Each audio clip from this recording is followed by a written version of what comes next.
teman-teman semua, kami dari kelompok 4 ingin menjelaskan materi tentang isolasi musim, isolasi iklim, isolasi perilaku, isolasi gamet, dan juga isolasi mekanik. Untuk lebih jelasnya lagi, mari kita simak video berikut. Isolasi perilaku. Isolasi perilaku ini terjadi karena perbedaan mekanisme perkawinan. Perilaku perkawinan yang dirasa unik bagi suatu spesies dinilai sebagai penghalang reproduktif, karena perkawinan ini hanya terjadi pada spesies yang dapat mengerti perilaku tersebut. Untuk lebih jelas lagi, mari kita simak contoh berikut. Dalam mempertahankan populasinya, para hewan akan berkembang biak dengan caranya masing-masing atau sendirian. Ritual perkawinan antara hewan memiliki keunikan masing-masing, terutama jika akan mengikat betina. Keluarga burung misalnya, memiliki rayuan tarian sebelum mereka melakukan perkawinan, mulai dari tarian berputar, melenggak-lenggok, melompat, dan juga ritual-ritual unik sekalipun.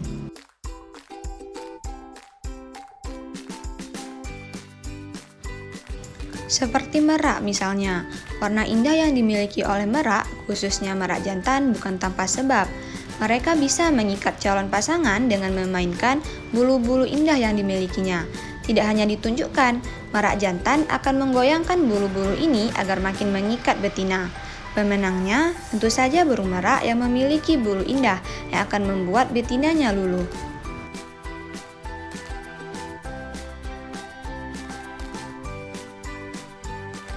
Contoh lainnya pada jangkrik, di mana jangkrik betina ini hanya mau kawin dengan jangkrik yang memiliki suara yang merdu.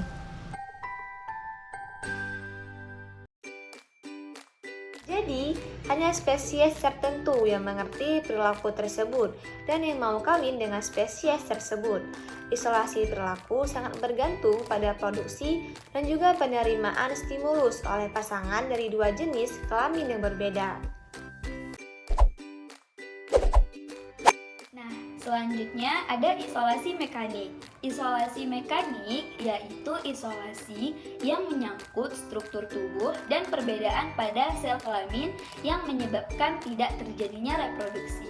Isolasi mekanik ini terjadi karena perkawinan yang terhalang akibat perbedaan morfologis. Contoh isolasi mekanik yaitu tidak memungkinkan terjadinya perkawinan antara anjing dan kucing karena memiliki perbedaan alat kelamin. Nah, contoh lainnya itu seperti pada siput yang bergenus Bradybena. Siput ini memiliki arah cangkangnya itu berlawanan. Nah, sehingga bukaan genital pada siput menjadi tidak sejajar. Hal inilah yang akan mengakibatkan tidak tuntasnya perkawinan. Baik teman-teman semua, di sini saya akan menjelaskan mengenai isolasi iklim. Nah, isolasi iklim ini adalah isolasi reproduksi yang dapat terjadi apabila dua spesies simpatric ini tidak bisa lagi melakukan interhibridisasi. Nah, dikarenakan masa untuk masaknya alat kelamin mereka itu berbeda-beda. Nah, misalnya bisa kita ambil contoh yaitu pada tumbuhan pinus, yang mana ada Pinus radiata. Nah, Pinus radiata ini berbunga dan berbuah pada bulan Februari. Nah, bunga ini merupakan alat kelamin dari tumbuhan. Sedangkan pada Pinus muricata berbuah dan berbunganya itu pada bulan April. Nah, jadi bagaimana bisa terjadi pembuahan apabila satu organismenya itu sudah masak alat kelaminnya, sedangkan satu organisme lainnya itu belum masak ataupun belum terbentuk alat kelaminnya. Atau misalnya pada bulan April Pinus muricata ini sudah berbunga, sedangkan Pinus radiata ini sudah lewat masa berbunga dan sudah mencapai pada fase berbuah. Jadi peristiwa inilah yang bisa disebut sebagai isolasi musim. Dan kedua tanaman pinus tersebut dikatakan sudah mengarah pada terbentuknya spesies baru. Artinya, nanti di generasi berikutnya sudah terdapat perbedaan dan tidak bisa lagi melakukan interhibridisasi. Nah, kita dapat mengambil contoh lain yaitu pada hewan. Misalnya pada hewan katak ataupun Rana aurora dan Rana boiling. Nah, Rana aurora ini masak alat kelaminnya itu pada bulan Januari sampai Maret. Sedangkan si Ranaboli ini masak alat kelaminnya itu pada bulan Maret sampai Mei. Jadi sudah jelas bukan kalau mereka ataupun organisme tersebut tidak bisa saling membuahi satu dengan lain karena bedanya masa kawin ataupun musim kawinnya, ataupun dari kedua organisme tersebut tidak sama matang alat kelaminnya. Jadi di antara kedua katak ini sudah terbentuknya spesies baru dan inilah yang dinamakan sebagai isolasi musim.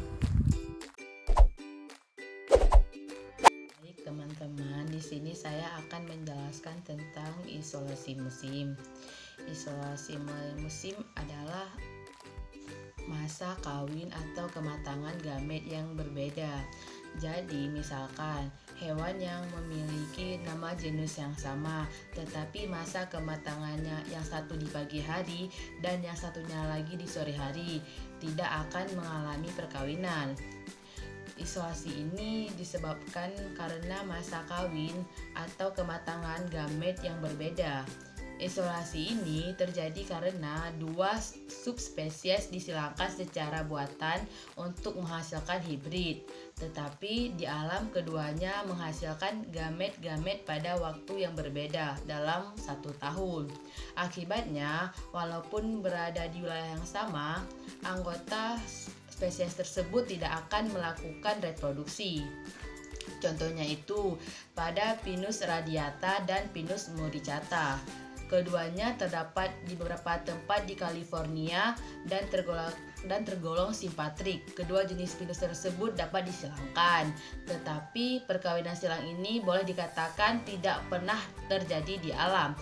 Hal ini disebabkan karena perbedaan berbunga pada Pinus radiata yang mengalami pematangan bunga pada awal Februari, sedangkan pada Pinus muricata mengalami kematangan bunga pada bulan April. Keduanya tumbuh di daerah semenanjung Monterey di California. Isolasi musim juga terjadi pada hewan, seperti singgung berbintik dari bagian barat bertumpuk tindih dengan geografis wilayah singgung berbintik dari bagian timur. Tetapi kedua spesies tersebut yang sangat mirip tidak boleh saling mengawini karena hal tersebut disebabkan singgung berbintik bagian barat dan singgung berbintik dari bagian timur kawin pada waktu yang berbeda. Isolasi gamet merupakan mekanisme isolasi reproduksi yang menghambat perkawinan antar dua spesies yang berbeda, dengan memastikan bahwa gamet mereka tidak berinteraksi satu sama lain. Ketidakcocokan gamet mencegah pembentukan hibrida antar spesies dan mempertahankan integritas spesies. Dapat dipahami bahwa isolasi gamet adalah sesuatu yang dilakukan oleh ovum yang mengganggu pembuahannya oleh sperma yang tidak berkerabat dekat. Hal ini dapat dianggap sebagai proses murni yang pasif, di mana diinvergensi dalam struktur molekul reseptor yang mengikat banyak sperma untuk mencapai pembuahan yang menghasilkan isolasi reproduktif antar populasi sperma dan sel telur tersebut. Isolasi gamet dapat dilihat secara posisional sebagai penghalang prezigotik terakhir. Meskipun pada kenyataannya, isolasi gamet adalah mekanisme yang tidak harus mengikuti perkawinan antar.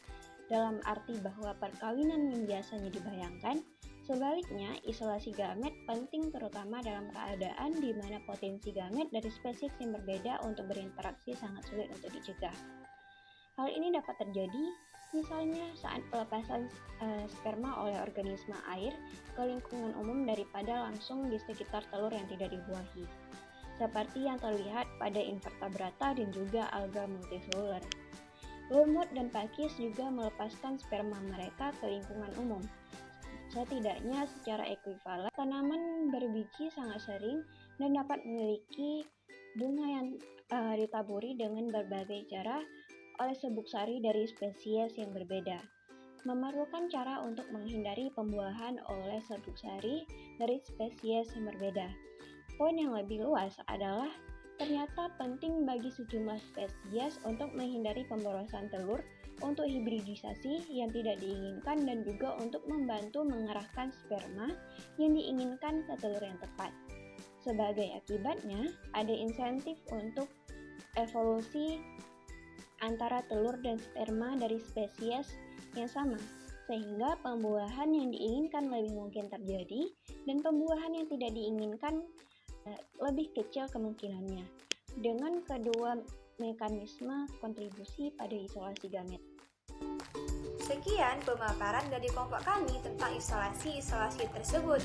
Semoga bisa bermanfaat. Bye-bye!